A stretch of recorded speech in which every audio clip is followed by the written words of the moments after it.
Welcome to beginner friends. అందరికీ నమస్కారం. ఓం నమో భగవతే వాసుదేవాయ. ఓం నమో భగవతే వాసుదేవాయ. భగవద్గీత పారాయణలో ఈరోజు 2వ అధ్యాయము సాంఖ్యయోగము 48వ శ్లోకం. యోగస్థః కురు కర్మాణి సంగం త్యక్త్వా ధనంజయ సిద్ధ్యః సిద్ధ్యో సమో భూత్వా సమత్వం యోగ ఉచ్యతే. Brief translation in English. O Dhananjaya, perform your actions with the attitude of yoga, having given up attachment and remaining equanimous to both success and failure. This balance of mind is called yoga. The ability to accept success and failure, good and bad results, with equanimity is called samatva bhava.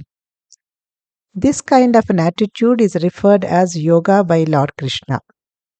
As explained in the previous sloka, the result of our actions is not only influenced by our own actions and efforts, but also by various factors which are not in our control. Therefore, it is important that while we continue to perform required actions with the necessary commitment, it is also important to accept the results as they are and as bestowed by the Lord. Our actions and results both belong to Bhagavan. And when one reaches that state of accepting the results, irrespective of whether the results are favorable or not, and continues to perform requisite actions, such person would be a karma yogi.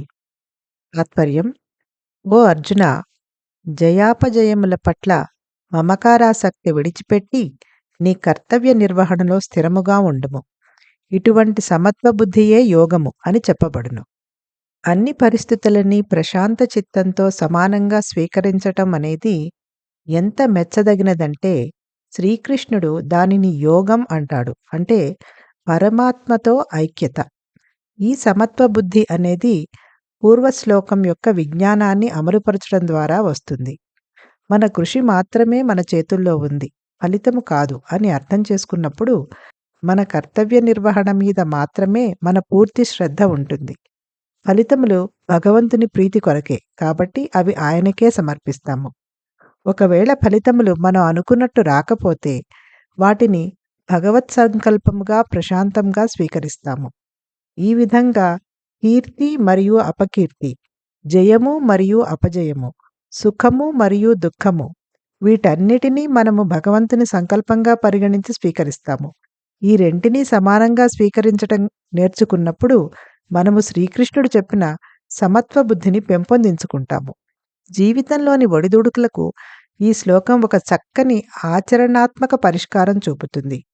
నావలో మనం సముద్రంలో ప్రయాణం చేస్తుంటే సముద్ర అలలు ఆ నావను అటూ ఇటూ ఊపడం సహజం. ప్రతిసారి అల తాకినప్పుడల్లా మనం కలత చెందితే మన యాతనకు అంతు ఉండదు. ఒకవేళ అలలు పైకి రావద్దు అనుకుంటే అది సముద్రం యొక్క సహజ స్వభావానికి విరుద్ధంగా ఉండమని కోరినట్లే. అలలు అనేవి సముద్రం నుండి విడదీయలేనివి. అదేవిధంగా సంసార సాగరంలో ప్రయాణించేటప్పుడు మన నియంత్రణలో లేని ఎన్నో అలలను అది మన మీదకు తేవచ్చు.